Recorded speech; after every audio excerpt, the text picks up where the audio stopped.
안녕하십니까. 도리킴 아카데미입니다. 오늘은 눈에 보이지 않는 경제 현상을 간단하게 이해하기 위해서 경제 현상을 눈에 보이는 자동차에 비유해 보도록 하겠습니다. 경제 현상을 분석하는 것은 대단히 복잡하고 여러 가지 요소들의 상호작용을 고려해야 합니다. 하지만 경제를 모르는 분들을 위해 개념을 잡기 위한 용도로 사용하니 오해 없으시기를 바랍니다. 자동차가 움직이는 원리의 가장 핵심인 것이 엔진과 바퀴입니다. 경제 시스템을 자동차에 비유하자면 경제는 실물 경제라는 엔진과 자산 경제라는 바퀴를 가지고 있습니다.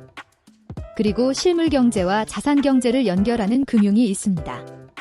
그렇다면 이 자동차를 누가 운전할까요?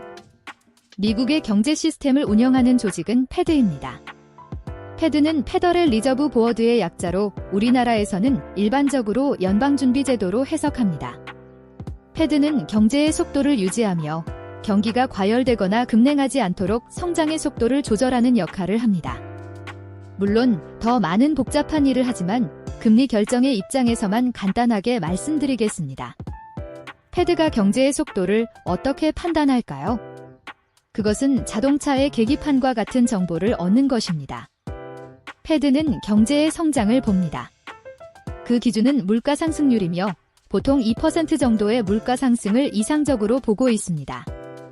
그래서 물가 상승률이 2% 이상이 되면 인플레이션을 대비하기 시작하고 그보다 아래로 내려가면 디플레이션을 대비합니다.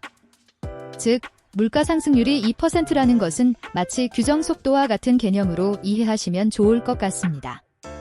하지만 그 물가 상승률에 실업률과 통화량, 채권 발행 등 여러 가지 요소를 더하여 판단하게 됩니다.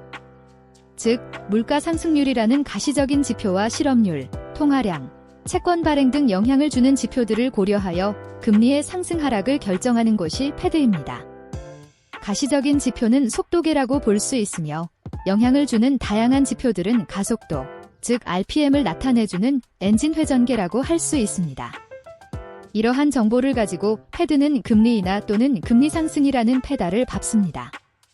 양적 완화의 방법으로 금리 인하는 돈이 시장에 흘러 들어가게 하므로 실물 경제의 속도를 더하게 하며 악셀레이터의 역할을 하게 됩니다.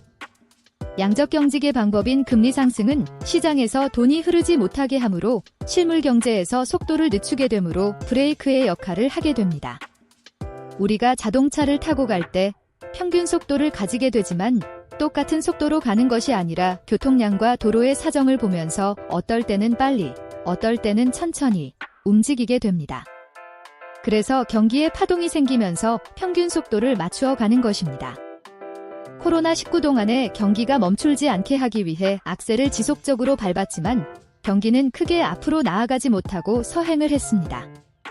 그리고 코로나가 끝나는 2022년부터 그동안 밟았던 악셀의 영향으로 경제 시스템은 급발진하는 상황에 놓이게 되었습니다. 그것이 급격한 인플레이션을 가져오고 물가 상승으로 나타났습니다. 패드는 이런저런 지표를 통해 브레이크를 밟아야겠다고 판단을 하고 브레이크를 밟았습니다. 빅스텝, 자이언트 스텝은 결국 급브레이크입니다. 그 급브레이크가 경기에 갑작스러운 둔화를 가져왔고 그 결과 대비하지 못한 다수의 기업들의 경제 위기를 가져왔습니다. 미국의 패드의 결정이 왜 중요하냐면 글로벌 경제하에 있는 대부분의 국가들은 트랙 위의 자동차와 같습니다. 정해진 트랙 위에서 질서를 지키며 경주를 하는 자동차입니다. 맨 앞에 있는 자동차는 경제의 패권국인 미국입니다. 따라서 미국이 급브레이크를 밟으면 뒤에서 따라오는 자동차들은 같이 급브레이크를 밟아야 합니다. 쇼트트랙에서 선수들이 나란히 가다가 스텝이 꼬이면 넘어지듯이 미국의 급브레이크를 대비하지 못했던 나라에서 넘어지는 현상이 나타나게 되는데 그것이 글로벌 경제 위기로 나타나는 것입니다. 1997년에는 IMF로 인하여 동남아시아와 한국이 넘어졌고 2008년에는 리만 브라더스 사태로 미국과 유럽이 넘어졌습니다. 코로나를 거쳐 이제 다시 경제 위기가 도래합니다. 이제 또 어떤 국가가 넘어질까요? 우리는 운전석에 앉아있지 않기 때문에 급발진과 급브레이크를 경험하면 멀미가 옵니다. 경제 상황을 바라보면 어지럽고 멀미를 하게 마련입니다. 심하면 먹은 것을 토해내는 오바이트 상황까지 옵니다. 그렇다면 차 안에서 운전도 안 하고 있는 우리는 어떻게 이런 상황 아래서 대비해야 할까요? 그것은 창문 너머에 있는 트랙을 바라보아야 하는 것이지요. 그래서 그 상황에 따라 미리 속도가 줄어들 것을 대비하고 속도가 빨라질 것을 대비해야 합니다. 그 창밖을 바라보는 것이 바로 경제의 공부입니다. 앞으로 많은 정보를 통하여 여러분의 경제 수준을 높이는데 이바지하는 도리킴 아카데미가 되겠습니다. 감사합니다.